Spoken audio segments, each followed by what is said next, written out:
People don't disrespect you because they are inherently bad. They disrespect you because you've spent years teaching them exactly how to do it. Every single day, you perform 3 specific behaviors that signal to the world that your time, your feelings, and your boundaries don't matter. Once these patterns are pointed out, you will start to see them everywhere. This isn't about shifting blame or calling you weak. It is about revealing the hidden power you've had all along. Most people assume disrespect is personal, but it's actually behavioral. People don't sit in a room and plot how to dismiss you. They simply respond to the version of yourself that you present. If you have been showing them uncertainty and people-pleasing for years, they have learned that disrespecting you carries 0 consequences. By the end of this video, you will know exactly how to stop being involunteer for your own mistreatment and how to command the respect you deserve. The first mistake is apologizing for taking up space. You might not literally say, "Sorry for being alive," but you apologize for having legitimate needs. Think about the last time someone bumped into you in a crowded hallway.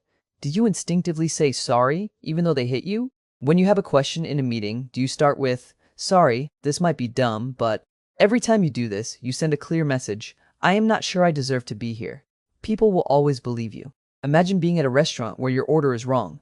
A person with self-respect says, "I ordered the salmon, not the chicken. Please fix this." A person training others to disrespect them says, "I'm so sorry to bother you and I don't want to be difficult, but I think maybe there was a mistake."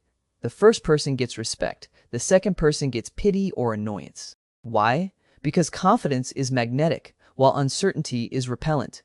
You have been repelling respect by apologizing for your own existence. But here's where it gets interesting. People never respect what you apologize for. If you apologize for having boundaries, people will cross them. If you apologize for taking your life seriously, no one else will either. The second behavior is over-explaining everything. When someone asks you for a favor you can't do you give them a 5-minute story about why you're busy? You mention your cousin's dog, your workload, and how tired you are. Stop. No is a complete sentence. You do not owe anyone a dissertation on why you have a boundary. When you over-explain, you are actually asking for permission to say no. You are negotiating with yourself out loud, and people can hear the guilt. They hear an opening to push you. Because you already weakened your position, you usually fold. A grounded person says no and lets the silence sit. An insecure person says no and then fills that silence with justifications until the no doesn't even sound like a no anymore. Consider a work scenario. Your boss asks you to take on another project when you are already drowning. A weak response is, "I guess I could try to fit it in. I'm just really busy, but I don't want to let the team down."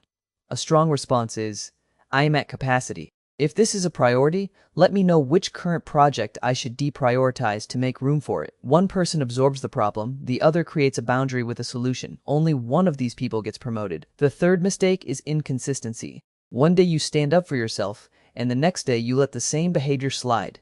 Respect comes from predictability.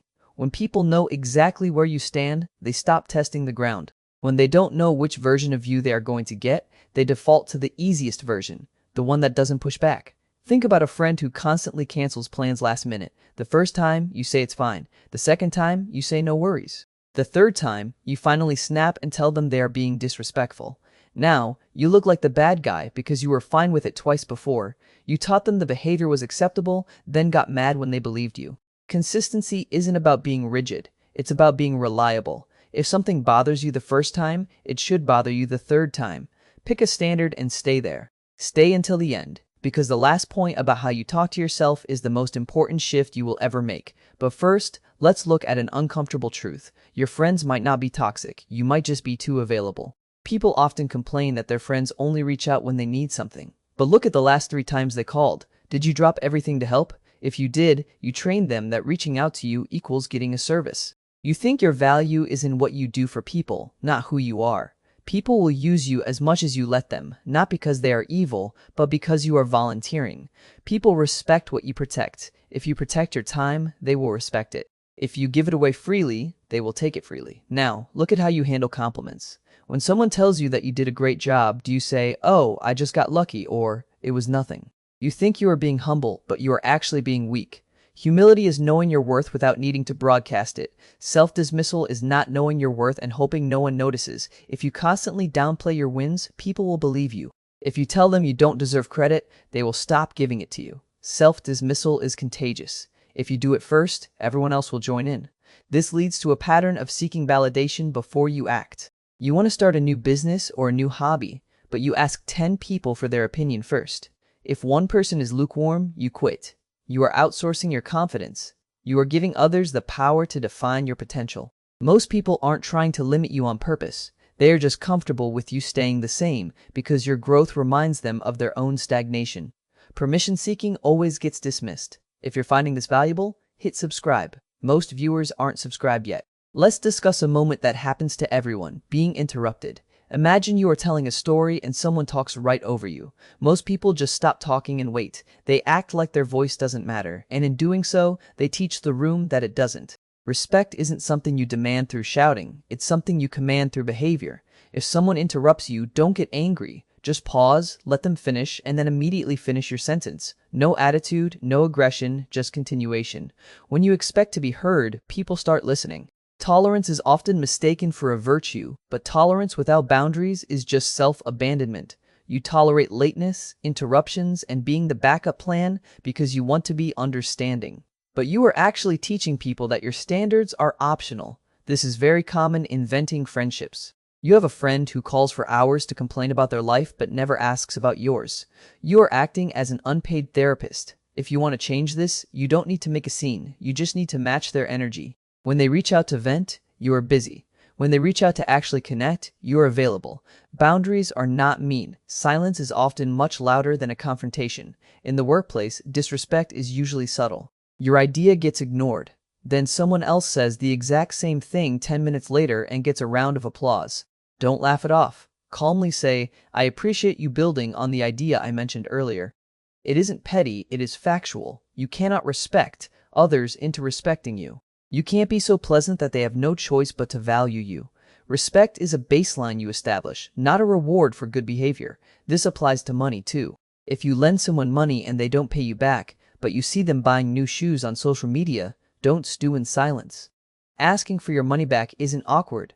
They made it awkward by not paying you. When you absorb the discomfort so they don't have to, you teach them that you won't make waves.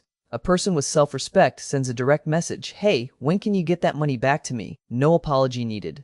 The way people treat you is a mirror of how you treat yourself. If you call yourself an idiot when you make a mistake, you are signaling that you don't respect your own mind. If you don't believe you deserve respect, you will unconsciously sabotage your wins. You will position yourself as less capable than you are, and people will sense that energy. People pleasers think they are being nice, but they are actually being dishonest. You say yes when you mean no. You agree when you actually disagree. People don't respect people pleasers because respect requires authenticity. If your no doesn't exist, your yes has no value. This shows up in dating constantly. If someone cancels on you twice and you say no worries, I'm flexible, you are prioritizing their comfort over your own standards. A person with self-respect says, I need consistency. If you can't commit to plans, let me know so I can adjust my expectations. Some people will never respect you, no matter what you do. This is because they benefit from you staying small. Your boss needs you quiet so they can take credit.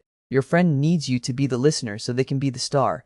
These are not relationships, they are arrangements. You have to ask yourself what you are getting from staying in a relationship that drains you. Is it the fear of being alone? Is it the desire to be the nice one? The cost of those identities is your self-respect. When you finally start setting boundaries, people will get angry. They will say you've changed or that you're being difficult. Remember this, the only people who get mad at your boundaries are the ones who were benefiting from you having none. Their anger is proof that the boundary was necessary. You don't need to be loud to be respected. You just need to be clear. Clarity is magnetic. When you stop chasing, stop over-explaining, and stop apologizing for taking up space, the energy shift is immediate. You will lose some people, the ones who only liked you when you were convenient. But you aren't losing them, you are filtering them. Start small. Set one boundary this week. If someone asks for your time and you don't want to give it, just say, I can't.